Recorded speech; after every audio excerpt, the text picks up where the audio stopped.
النبي الكريم الأمين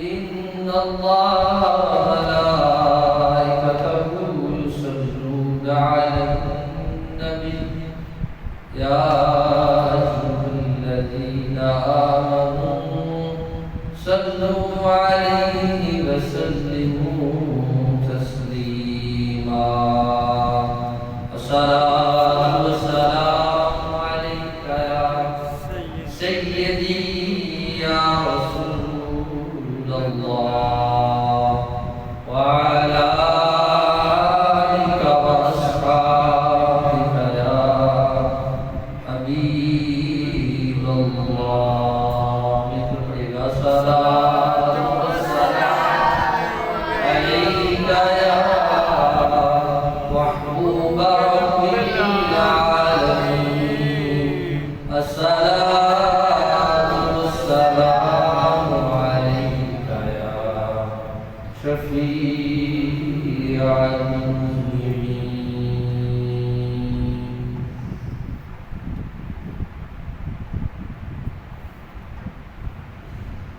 مولاي صل وسلم دائما ابدا على حبيبك خير الخلق كلهم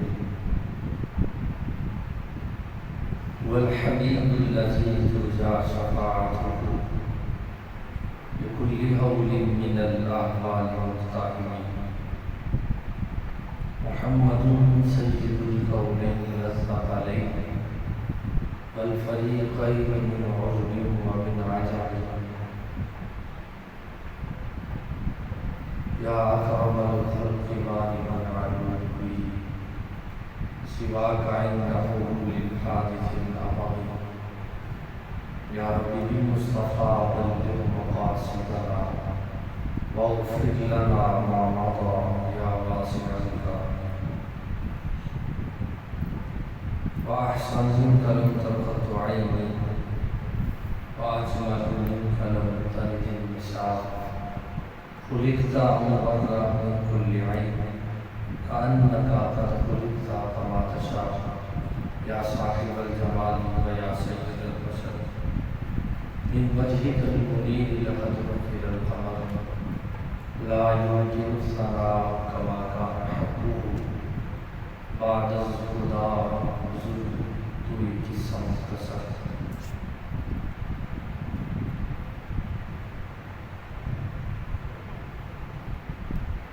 اللہ تعالیٰ کی حمد و ثنا کے بعد حضور نبی اکرم شفیع معظم نور مجسم جان کائنات منبع کائنات روح کائنات تخلیق وجہ کائنات احمد مصطفیٰ جناب حضرت محمد مصطفیٰ صلی اللہ علیہ وآلہ وسلم کی بارگاہ میں قسمانہ عطیہ درود و سلام کے بعد آج جماعت مبارک کی سعادت مدفعوں کے اندر بابرکت لمحات کے اندر گشائی کے لیے میں نے جس موضوع کو چنا ہے وہ ہے لالچ حرص تمام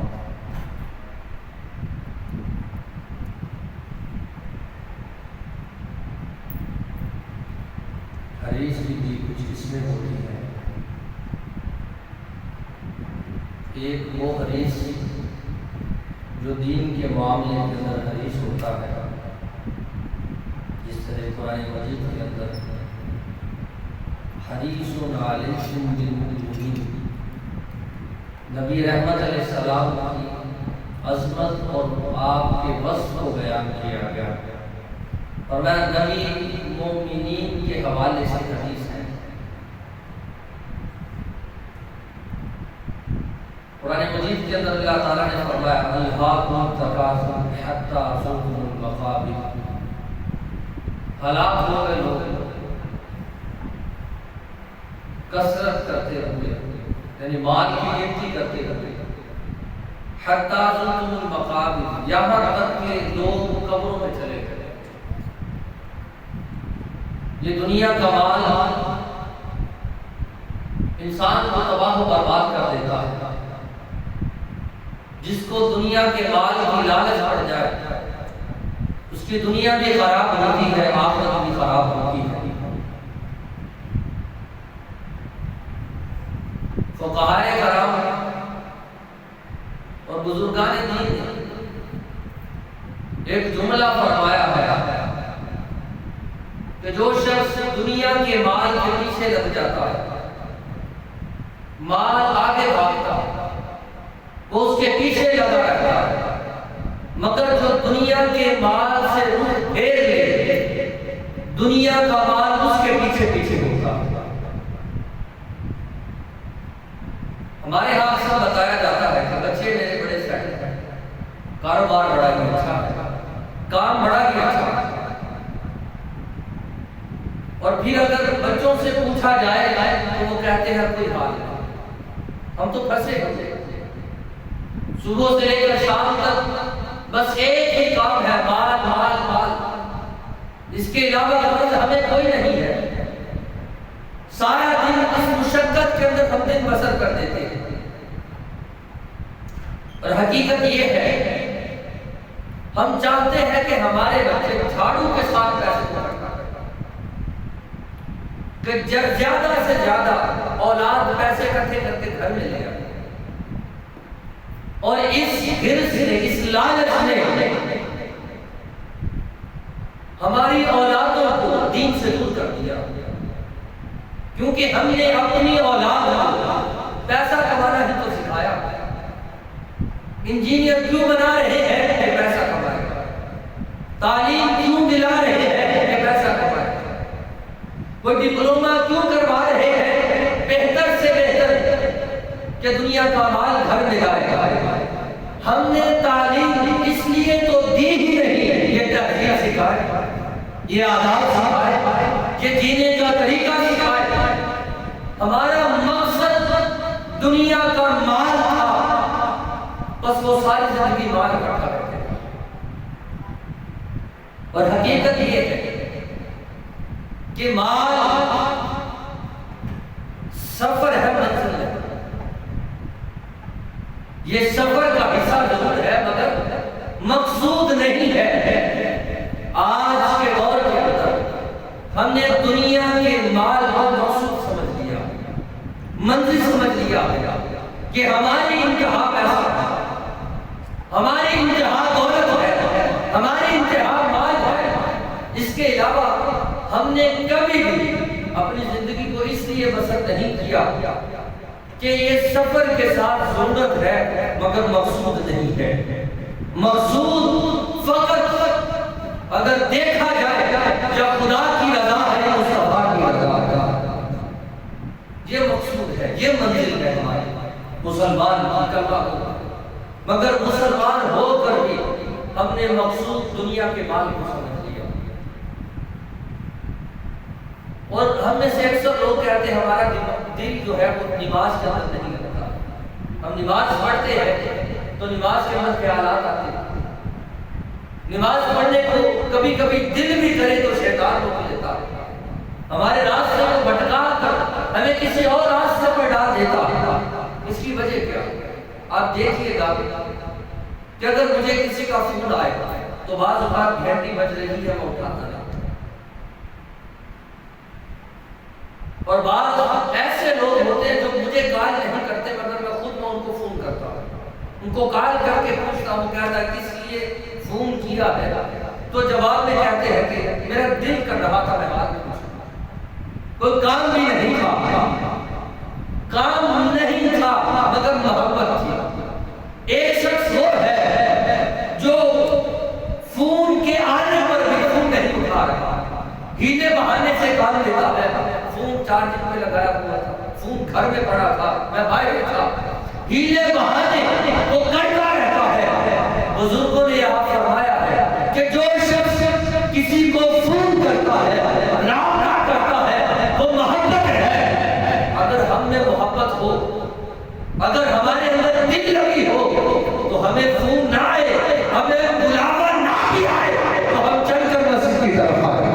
اور محبت نہ ہونے کی وجہ سے ہم اللہ کے ذکر سے غافل ہیں، اللہ کے فرض جو مقرر کیے ہوئے ہیں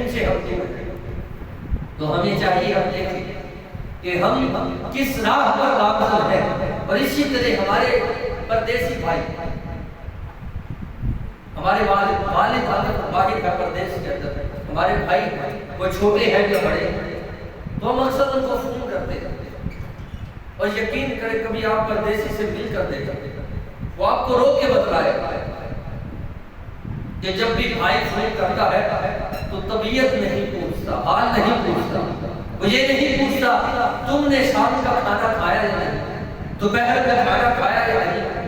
پہلا سوال حال پوچھنے کے بعد یہ ہوتا ہے کہ پیسے کب بھیج رہے ہیں.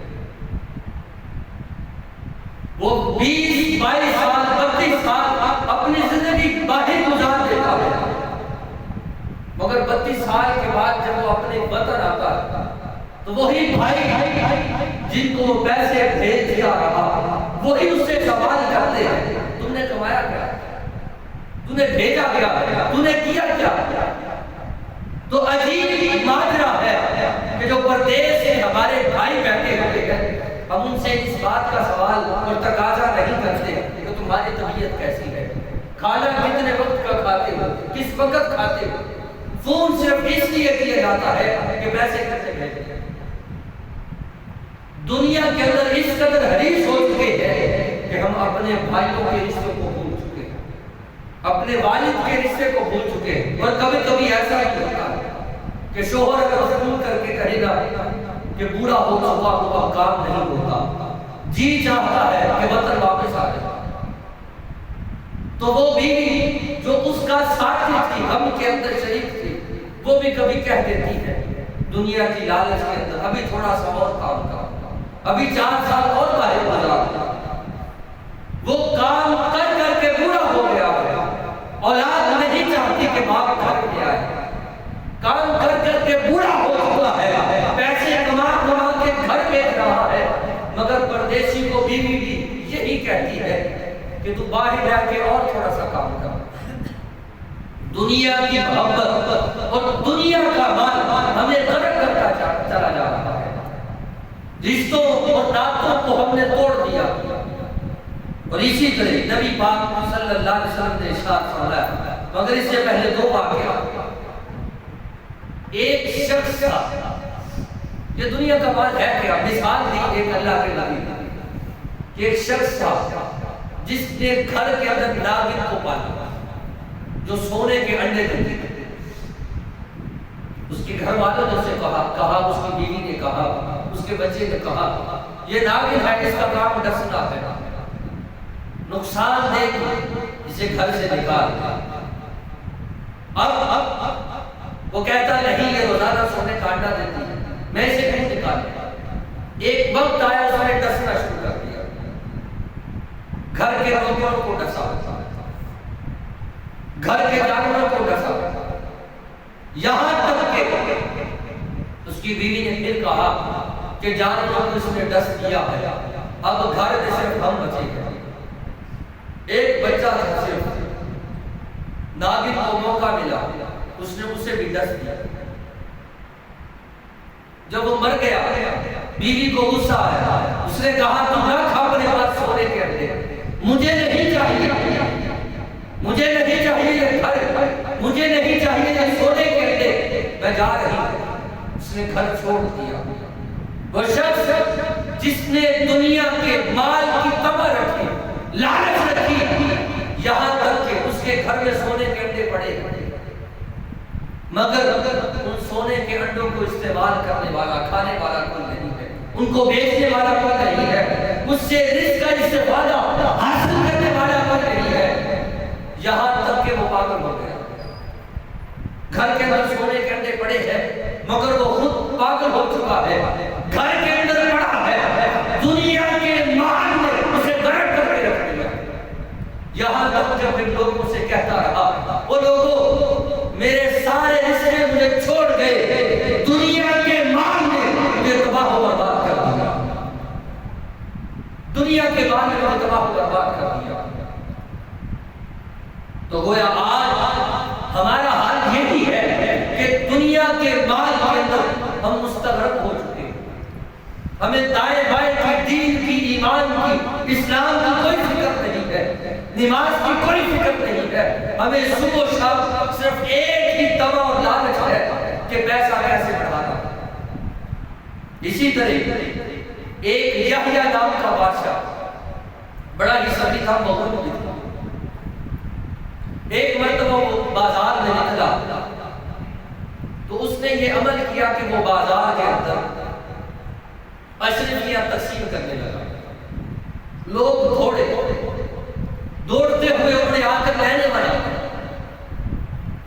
بادشاہ نے دیکھا کہ سارے لوگ بازار میں لائن بنا کر کھڑے ہو گئے ہیں۔ اس نے ایک کونے میں دیکھا ایک فقیر بیٹھا ہے جو لائن میں لگنا تو بہت دور کی بات ہے، جس طرف اشرفیاں تقسیم ہو رہی ہے وہ دیکھ نہیں رہا۔ بادشاہ بڑا ہی مغرور اور بڑا متکبر تھا، اس نے کہا وہ جو فقیر بیٹھا ہے وہ کیوں نہیں آیا، وہ جو درویش بیٹھا ہے وہ کیوں نہیں آیا، میں اشرفیاں تقسیم کر رہا ہوں۔ اسے لایا گیا، فقیر نے گفتگو کی۔ وہ گفتگو کیا؟ بادشاہ نے کہا کہ تم آتے کیوں نہیں، اشرفیاں فری میں تقسیم کر رہا ہوں، کوئی تم سے کام نہیں دوں گا، مزدوری نہیں دوں گا، بس میں سخی ہوں، میں سخاوت کرتا ہوں۔ اب اس بات پر فقیر نے جواب دیا۔ فقیر نے کہا تو مجھے دے نہیں سکے گا، تو مجھے دے نہیں سکے گا جو ہے تم سے مانگوں گا۔ بادشاہ نے پھر کہا نہیں ایسا نہیں ہے، مان کیا مانگتا ہے؟ فقیر نے کہا اچھا دینے کو تیار ہے، کہا دینے کو تیار۔ فقیر نے کہا پھر ہیرے بھی منگوا لو، سونے کے سکے بھی منگوا لو، جو کچھ ہے وہ منگوا لو۔ سب کچھ منگوا لیا گیا۔ بادشاہ متکبر بن کے کھڑا تھا۔ فقیر نے ایک پیالہ پکڑ کے اس کے سامنے کھڑا ہو گیا، کہا اس کو بھر دو۔ اب بادشاہ اس کے اندر اشرفیاں ڈالتا ہے، جب وہ دوبارہ مٹھی بھرتا ہے پہلی اشرفیاں ختم ہو جاتی ہیں، یہاں تک کہ اس کی ساری اشرفیاں ختم ہو گئی۔ اس کے پاس ہیرے تھے وہ بھی ڈالے مگر پیالہ نہ بھر سکا۔ پیچھے سے دربان کہنے لگے حضور سارے کے سارے سکے ختم ہو گئے، بوریاں کی بوریاں ختم ہو گئی ہے، اب پیچھے مال اتنا نہیں ہے، آپ اس فقیر کو دیے جا رہے ہیں۔ بادشاہ متکبر تھا، بادشاہ مغرور رکھنے والا تھا۔ اس نے کہا فقیر غصے کے اندر غصہ آ گیا کہ اتنا مال اس پیالے کے اندر ڈالا ہے مگر پیالہ بھر نہیں رہا۔ یہی میرا اور آپ کا پیغام ہے جو فقیر نے جواب دیا۔ میں آپ کو یہ پیغام دینا چاہتا ہوں، فقیر نے کیا جملہ کہا؟ غصے کے اندر بادشاہ کہتا ہے کہ کون سا پیالہ ہے جو بھرتا نہیں ہے، یہ کون سا پیالہ ہے جو بھرتا نہیں ہے؟ فقیر نے جواب دیا یہ نفس کا پیالہ ہے جو بھرتا نہیں ہے، یہ نفس کا پیالہ ہے جو بھرتا نہیں ہے۔ انسان کا نفس جو ہے وہ کبھی نہیں بھرتا۔ اور نبی رحمت علیہ السلام کی حدیث مبارکہ موجود ہے، نبی رحمت علیہ السلام نے فرمایا کہ ابن آدم کو اگر ایک سونے کا پہاڑ دیا جائے یہ دوسرے کی تمنا کرے گا، فرمایا اگر 2 سونے کا پہاڑ دیے جائے یہ تیسرے سونے کے پہاڑ کی تمنا کرے گا۔ نبی رحمت علیہ السلام نے فرمایا ابن آدم کا منہ نہیں بھرتا، اس کا منہ قبر کی مٹی بھرے گا۔ یہ نبی رحمت علیہ السلام کا فرمان ہے۔ میں اور آپ اپنی زندگی کے اندر دیکھیں کہیں ہم نے دنیا کے مال کو دل میں جگہ تو نہیں دے دی؟ ہماری زندگی صرف مال کے لالچ کے اندر نہیں گزر رہی کہ ہم ہر وقت دنیا کے حریص بنے ہوئے دنیا کے مال کی تمنا رکھتے ہیں، ہمیں تمنا ہی کوئی اور نہیں ہے۔ نبی رحمت علیہ السلام کی حدیث مبارکہ سنیے، اپنے ایمان کو تازہ کیجیے۔ نبی رحمت علیہ السلام کی بارگاہ کے اندر کے بہت سے لوگ آتے تھے اور کچھ لوگ ایسے بھی ہوتے تھے جن کو مثالیں دے دے کر حضور سمجھایا کرتے تھے۔ نبی رحمت علیہ السلام نے فرمایا فرمایا کہ تم مجھے بتاؤ کسی کی موت کا وقت قریب ہو اور پھر وہ اپنے بھائیوں کو بلائے اور پھر ان کو بتائے کہ موت کا وقت قریب ہے، فرمایا اگر ایک بھائی یہ جواب دے کہ جب تم مرے گا تیرے مرنے کے بعد تیرا میرا رشتہ الگ الگ ہے، تیرا میرا کوئی رشتہ نہیں ہے، رشتہ توڑ دے، اس کے بارے میں کیا کہا؟ صحابہ نے عرض کیا رسول اللہ علیہ وسلم یہ تو بالکل بھی اچھا نہیں کہ مرنے کے بعد ناطہ توڑ دیا، رشتہ توڑ دیا۔ بھی نبی رحمت علیہ السلام نے دوسرا سوال کیا اور میں اگر کوئی صحابی اس بات کا جواب دے کہ شخص مرنے لگا اس کا دوسرا بھائی بولا، اس نے کیا جملہ کہے؟ اس نے کہا کہ اگر تم مر گیا تو پھر میں تمہارا جنازہ بھی پڑھوں گا، تجہیز و تکفین کا انتظام بھی کروں گا، یہاں تک کہ جب تک تجھے دفن نہیں کیا جاتا تیری قبر پر کھڑا رہوں گا، تیرے لیے مغفرت کی دعا کرتا رہوں گا۔ اور میں اس کے بارے میں کیا کہا؟ نبی رحمت علیہ السلام نے فرمایا یہ پہلے بھائی کے بارے کے اندر بتائے اور دوسرے بھائی کے بارے کے اندر بتائے۔ صحابہ نے عرض کیا رسول اللہ علیہ وسلم پہلے بھائی سے دوسرا بھائی بہتر ہے، پہلے بھائی سے دوسرا بھائی بہتر ہے کہ پہلے نے جواب دیا تو مرا نہیں، تیرا میرا رستہ جدا جدا ہے، اور دوسرا وہ ہے جو تکفین کرنے کے بعد دعا کے لیے بھی کہہ رہا ہے۔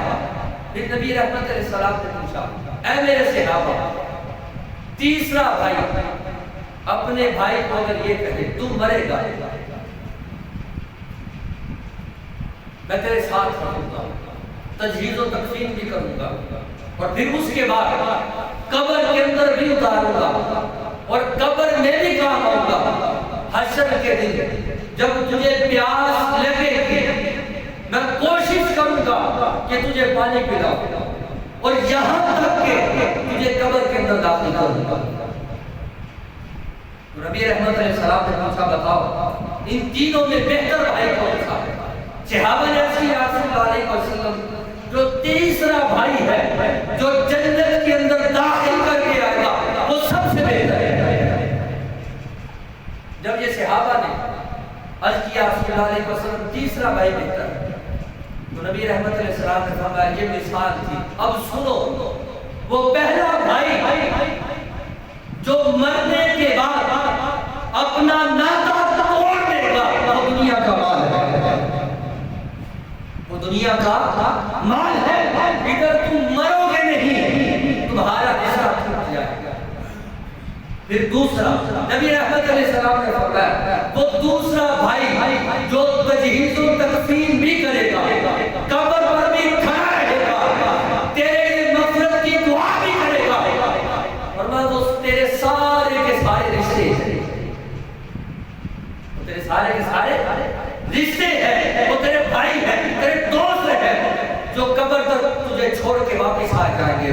فرمایا وہ تیسرا بھائی فرمایا تمہارا نیک عمل ہے، تو تمہارا نیک عمل ہے، فرمایا جو سب سے بہتر جسے تم نے کہا ہے وہ تمہارا تیسرا بھائی تمہارے نیک اعمال ہے جو قبر میں بھی کام آئیں گے، حشر کے دن جب حشر کی گرمی پڑ رہی ہوگی حوض کوثر کے جام بھی عطا کریں گے، تجھے جنت کے اندر داخل بھی کر کے آئیں گے۔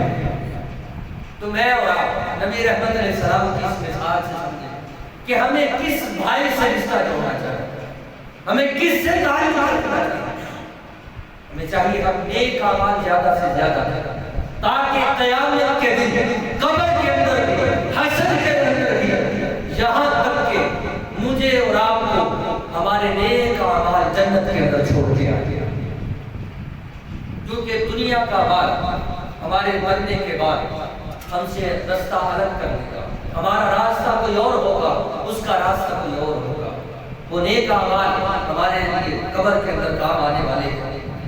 حضرت سالم بن عبداللہ یہ حضرت عمر فاروق رضی اللہ عنہ کے پوتے حضرت سالم بن عبداللہ بن عمر. آپ ایک دن حرم شریف کے اندر تشریف لائے،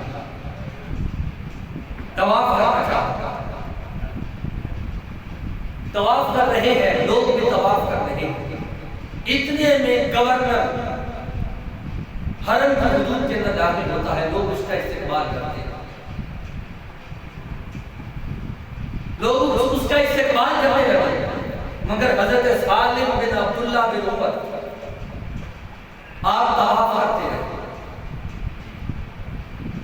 گورنر نے پوچھا یہ بزرگ کون ہے؟ لوگوں نے بتایا یہ حضرت عمر فاروق کا پوتا ہے، حضرت سالم رضی اللہ تعالی. اس نے دیکھ لیا کہ لوگ ان کی عزت و تکریم کر رہے ہیں، انہوں نے میرا استقبال نہیں کیا، کوئی بات ضرور ہے. اب گورنر آگے بڑھتا ہے، اس نے کوشش کی کہ میں ان کے ساتھ کلام کر سکتا. حضرت سالم بن عبداللہ بن عمر کے ساتھ طواف کرتے رہے، وہ بھی طواف کرنے لگا، یہاں تک کہ گورنر آگے بڑھ کے حضرت سالم بن عبداللہ بن عمر کے پاس پہنچا. برابر آ کر سلام کیا. سلام کے بعد عرض کی حضور وقت کا گورنر ہے. کہنے لگا حضور کسی چیز کی تمنا ہے کہ آپ کو کوئی چیز چاہیے؟ حضرت سالم بن عبداللہ کے چہرے پر جلال رنگ سرخ ہوا اور غصے کے ساتھ فرمایا او بیوقوف، تو حرم میں کعبۃ اللہ کے سامنے مجھ سے پوچھتا ہے تجھے کوئی اور چیز چاہیے؟ تجھے کسی چیز کی تمنا ہے؟ تو کتنا بڑا بیوقوف ہے کہ حرم کے اندر کعبۃ اللہ میں تجھے کیا لگتا ہے میں تجھ سے کوئی سوال کروں گا؟ سالم بن عبداللہ جسم کانپنے لگا. پھر اس نے کہا چلو طواف کرتے ہیں. حضرت سالم بن عبداللہ نے طواف کر دیا، طواف کر کے جانے لگا. پھر وہ پیچھے بھاگا. اگر ایک محلے میں چودھری کا بیٹا ہو تو اس کے نخرے نہیں مانتے، مگر سالم تو وہ ہے جو عمر کا پوتا ہے، عمر فاروق رضی اللہ عنہ اتنی شان والے. گورنر پھر پیچھے بھاگا، پیچھے بھاگ کے عرض کرتا ہے اے سالم رکو، بتاؤ کسی چیز کی تمنا ہے تو میں تمہاری تمنا کو پورا کرتا ہوں.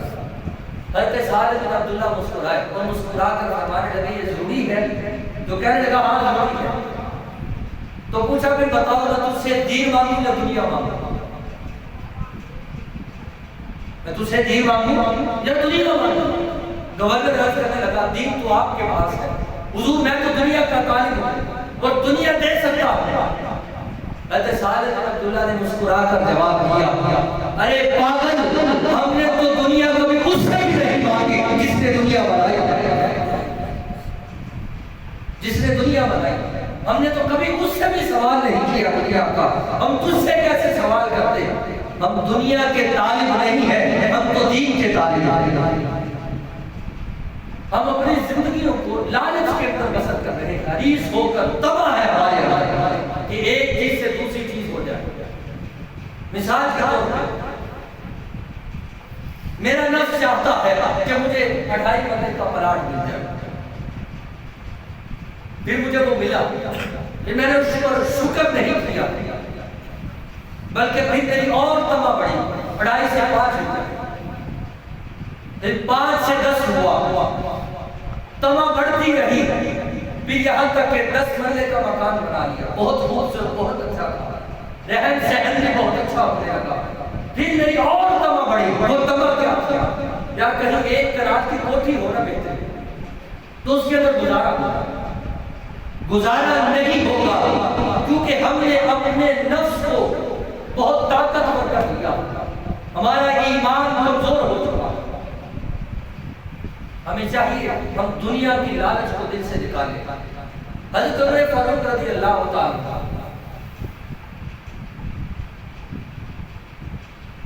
یہ وہ عمر ہے جس کے متعلق نبی رحمت علیہ السلام نے فرمایا جہاں عمر کا سایہ ہو شیطان وہاں قدم بھی نہیں کرتا۔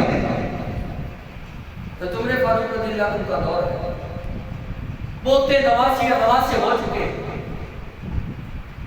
صحابہ کرام نے سوچا کہ عمر کا وظیفہ بہت کم گزارا بڑی مشکل سے ہوتا حضرت عمر فاروق رضی اللہ عنہ کے متعلق صحابہ نے جب میٹنگ گفتگو کی کہ عمر فاروق رضی اللہ عنہ کے گھر کے اندر اتنے افراد ہیں، گزارا بڑی مشکل سے ہوتا ہوگا، تو ان کا وظیفہ بڑھا دیتے ہیں، مال غنیمت جو ہے یا خزانہ جو ہے وہاں سے ان کا وظیفہ بڑھا دیتے ہیں۔ اب صحابہ آپس میں یہ باتیں کر رہے ہیں، طے پا گیا کہ ہم اتنا وظیفہ کر دیتے ہیں۔ تو ایک صحابی بولے کیونکہ عمر جلال والے تھا، اشداء علی الکفار،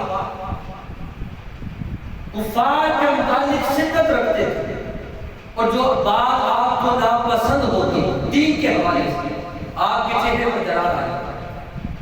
صحابہ آپس میں کہنے لگے کہ عمر سے بات کون کرے؟ اب دیکھیے عمر وہ ہے جو منبر پہ کھڑا تھا تو چادروں کے متعلق سوال کیا گیا، تو عمر فاروق جواب دے لگے، مگر یہاں عمر فاروق رضی اللہ عنہ کی ناپسندگی کا معاملہ ہے، منبر پر برابری کے متعلق سوال تھا تو جواب دیا، یہاں وظیفے کے متعلق تھا تو سارے صحابہ ایک دوسرے کو کہنے لگے اب عمر سے بات کون کرے گا؟ سب نے سوچا جو ام المومنین حضرت حفصہ رضی اللہ تعالیٰ عنہ سے بات کرتے وہ حضرت عمر فاروق رضی اللہ تعالیٰ عنہ سے بات کرتے۔ حضرت حفصہ رضی اللہ تعالیٰ عنہ حضور کی زوجہ بھی ہے اور عمر فاروق کی لاڈلی شہزادی بھی ہے، تو صحابہ نے پیغام بھجوایا حضرت حفصہ رضی اللہ تعالیٰ عنہ کہ جاؤ اور آپ اپنے باپا سے جا کر بات کرو کہ صحابہ چاہتے ہیں کہ آپ کا وظیفہ بڑھا دیا جائے، گزارا مشکل ہے۔ حضرت عمر فاروق رضی اللہ عنہ کے پاس حضرت حفصہ رضی اللہ تعالیٰ عنہ جاتی ہے، پہلے پیار محبت سے باتیں کرتی ہیں، گفتگو کرتی ہیں، گفتگو میں حضرت حفصہ رضی اللہ تعالیٰ عنہ اپنے ابا جان حضرت عمر فاروق سے عرض کرتی ہے، ابا جان ایک سوال تھا مگر سوال کرنے سے پہلے کیونکہ بیٹی باپ کے جلال کو جانتی تھی، بیٹی نے عرض کی ابا جان جہاں میں آپ کی بیٹی ہوں میں حضور کی زوجہ ہوں، جہاں میں بیٹی ہوں آپ کی وہاں حضور کی زوجہ ہوں، میں آپ سے گفتگو کرنا چاہتی ہوں، اس لیے میں آپ کو پہلے بتلا رہی ہوں۔ عرض کی ابا جان صحابہ کرام نے مل کر یہ چاہا ہے کہ آپ کے وظیفے کو بڑھا دیا جائے۔ حضرت عمر فاروق رضی اللہ عنہ کے چہرے پر جلال ہے اور غصے سے یہ الفاظ کہے اگر تو میری بیٹی ہوتی تو ہو سکتا میں تجھے سزا دیتا، مگر تو ساتھ زوجہ رسول بھی ہے، ساتھ زوجہ رسول بھی ہے، سنو میرے وظیفے کو نہ بڑھایا جائے۔ یہ حضرت عمر فاروق رضی اللہ عنہ فرما رہے ہیں، وہ روتے ہوئے یہ الفاظ کہے اے حفصہ بتا تو نے بھی تو نبی کے ساتھ زندگی کو گزارا تو بتاؤ کیا میرے نبی نے فاطمہ کے ساتھ زندگی کو بسر نہیں کیا؟ کیا ان کے دل میں دنیا کی محبت تھی؟ حضرت حفصہ رضی اللہ تعالیٰ عنہ رو کر عرض کرنے لگی ابا جان میں نے حضور کے ساتھ فاطمہ کے ساتھ زندگی کو بسر کیا ہے، خدا کی عزت کی قسم میرے سرتاج کے دل میں دنیا کی محبت نہیں تھی۔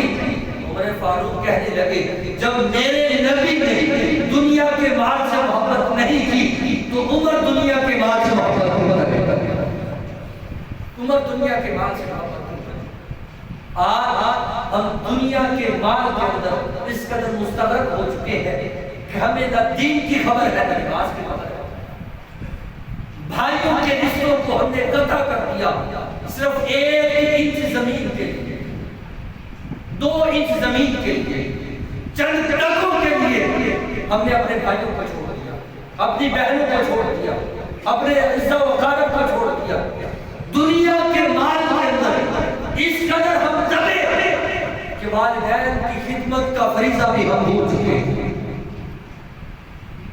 دنیا کا مال یہ قبر تک تمہارے ساتھ ہے، قبر تک نہیں جائے گا، جیسے ہی مرو گے اس کا رستہ جدا ہے، تمہارا رستہ کوئی اور ہے۔ ام المومنین حضرت عائشہ صدیقہ رضی اللہ تعالی عنہا محبوبہ کائنات صلی اللہ علیہ وسلم، نبی رحمت علیہ السلام کی حوالہ فرماتی ہے ایک مرتبہ حضرت فاطمہ الزہرا سلام اللہ علیہا بن بتائے چلی آ رہی ہے، میں نے دور سے دیکھا کہ حضرت فاطمہ الزہرا سلام اللہ علیہا آ رہی ہے، تو میں نے نبی رحمت علیہ السلام سے عرض کی یا رسول اللہ علیہ وسلم آج بغیر وقت کے بغیر بتائے آپ کی شہزادی آ رہی ہے۔ حضرت فاطمہ الزہرا سلام اللہ علیہا حضور کی بارگاہ میں حاضر ہوتی، حضرت عائشہ صدیقہ رضی اللہ تعالیٰ عنہ فرماتی ہے کہ حضرت فاطمہ الزہرا سلام اللہ علیہا نے اپنے دوپٹے کے پلو کو کھولا، جب کھولا تو اس کے اندر ایک روٹی جس کے اندر سے ایک لقمہ توڑا ہوا تھا۔ مومن حضرت عائشہ صدیقہ رضی اللہ تعالیٰ عنہ فرماتی ہے میں نے گفتگو کو خود سنا۔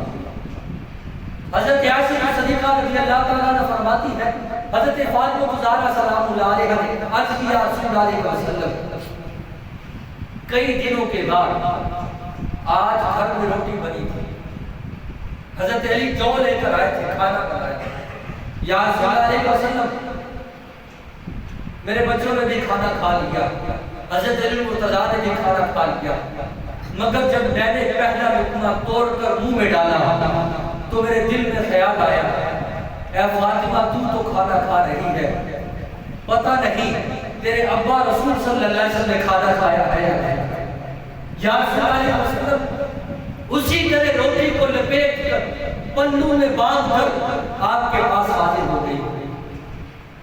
حضرت فاطمہ الزہرا سلام اللہ علیہا نے جب یہ جملہ کہا اور یہ بات کہی تو نبی رحمت علیہ السلام نے پوچھا اے فاطمہ بتاؤ کتنے دن سے کھانا نہیں کھایا؟ حضرت عائشہ صدیقہ رضی اللہ تعالیٰ عنہا تو نبی رحمت علیہ السلام نے جواب دیا اے ابا جان میں نے 3 دن سے کھانا نہیں کھایا، 3 دن کے بعد آج گھر کے اندر ایک روٹی بنی تھی وہ بھی آپ کی بارگاہ میں لے آئی ہے۔ نبی رحمت علیہ السلام نے جب یہ جملے سنے تو حضور صلی اللہ علیہ وسلم کی چشمان مقدس کے اندر آنسو بھر گئے، بیٹی کی محبت تھی اور ساتھ ہی فرمانے لگے عائشہ تو نے 3 دن سے کھانا نہیں کھایا، تیرے بابا نے 5 دن سے کچھ نہیں کھایا، چل بیٹھ کر ہم دونوں کھانا کھاتے ہیں۔ حضرت عائشہ صدیقہ رضی اللہ تعالیٰ عنہا فرماتی ہے بیٹی نے اور باپ نے بیٹھ کر وہ کھانا کھایا اور کھانا کھانے کے بعد نبی رحمت علیہ السلام نے جملہ ارشاد فرمایا تسلی دی فرمایا بیٹی پریشان نہ ہونا، صرف ایک پل صراط ہے، اللہ تبارک و تعالیٰ جنتوں کے اندر ہمیں نعمتیں عطا فرمائے۔ نبی رحمت علیہ السلام نے فاطمہ کے ساتھ زندگی کو گزارا، مگر آج ہم لوگ رزق کے لیے جھوٹ بولتے ہیں، رزق کمانے کے لیے ہم دھوکہ دیتے ہیں اور ہم یہ جملے کہتے ہیں جھوٹ بولنا صحیح نہیں ہے، لیکن یہ لیکن کہاں سے آتا ہے؟ دھوکہ دینا شریعت کے اندر گناہ ہے، لیکن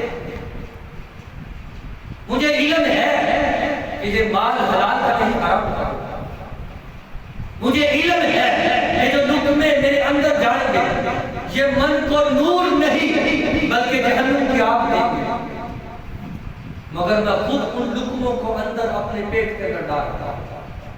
محمود غزنوی جس کی بہادری کے چرچے آپ نے سنے، باجدی گسامی نے ربا کے پاس گیا۔ آج بھی بہت سے لوگ ایسے ہیں جن کو صرف نظرانوں سے لگ جائے، حضرت باز بستامی رحمہ کے پاس جانے لگا کہ سومناتھ کو فتح کرنا ہے، مندر پر حملہ کرنا ہے تو دعا کرواتے ہیں، تو ساتھ کچھ اشرفیاں لیتے ہیں، 2 تھیلے۔ دل ہی دل میں سوچا کہ جب یہ اشرفیاں دوں گا تو پیر صاحب کیونکہ لالچی بھی ہوتے ہیں تو چلو اچھی دعا کرتے ہیں، دل سے دعا کرتے ہیں۔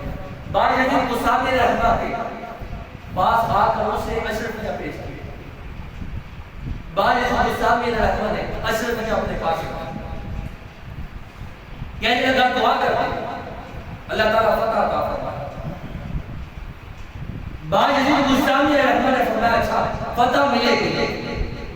فقیر سے کہا کہ صبح میں نے ناشتہ کیا تھا وہ کھانا لیا جو میں نے تھوڑا سا چھوڑا ہوا۔ محمود غزنوی کہتا میں نے کہا پیر صاحب کا بچا ہوا کھانا کوئی اچھا ہوگا، کھانے کو اچھا مل جائے گا تو کھاتے ہیں، لیکن دیکھا کہ آدھا روٹی کا سوکھا ہوا ٹکڑا ہے اور ایک پیالے کے اندر پانی ہے، لا کے محمود غزنوی کے سامنے رکھ دیا گیا۔ محمود غزنوی اب دیکھ رہا ہے کہ کھانا کیسے ہے، اس نے ٹکڑا توڑ کے منہ میں ڈالا۔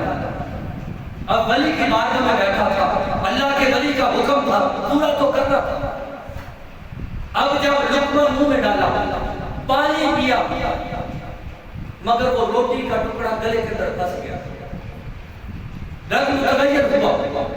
باز بستامی رحمہ نے فرمایا اگر میرے ٹکڑے تیرے گلے میں پھنس گئے ہیں، تیرے گلے کی ہڈی بن گئی ہے، تو سن یہ اشرفیاں بھی میرے گلے کی ہڈی بنی ہے۔ جب مجھے نہیں پوچھا آپ نے اس کی طرف ہے پر میں لے جاؤ یہاں سے۔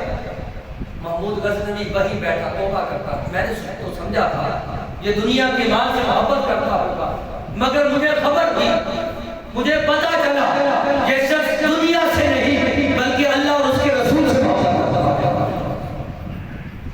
باز بستامی رحمہ کی بارگاہ میں بیٹھے بیٹھے توبہ کی کہ میں نے اور بزرگوں جیسا اس کو سمجھا، لیکن یہ تو کوئی ولی کامل ہے۔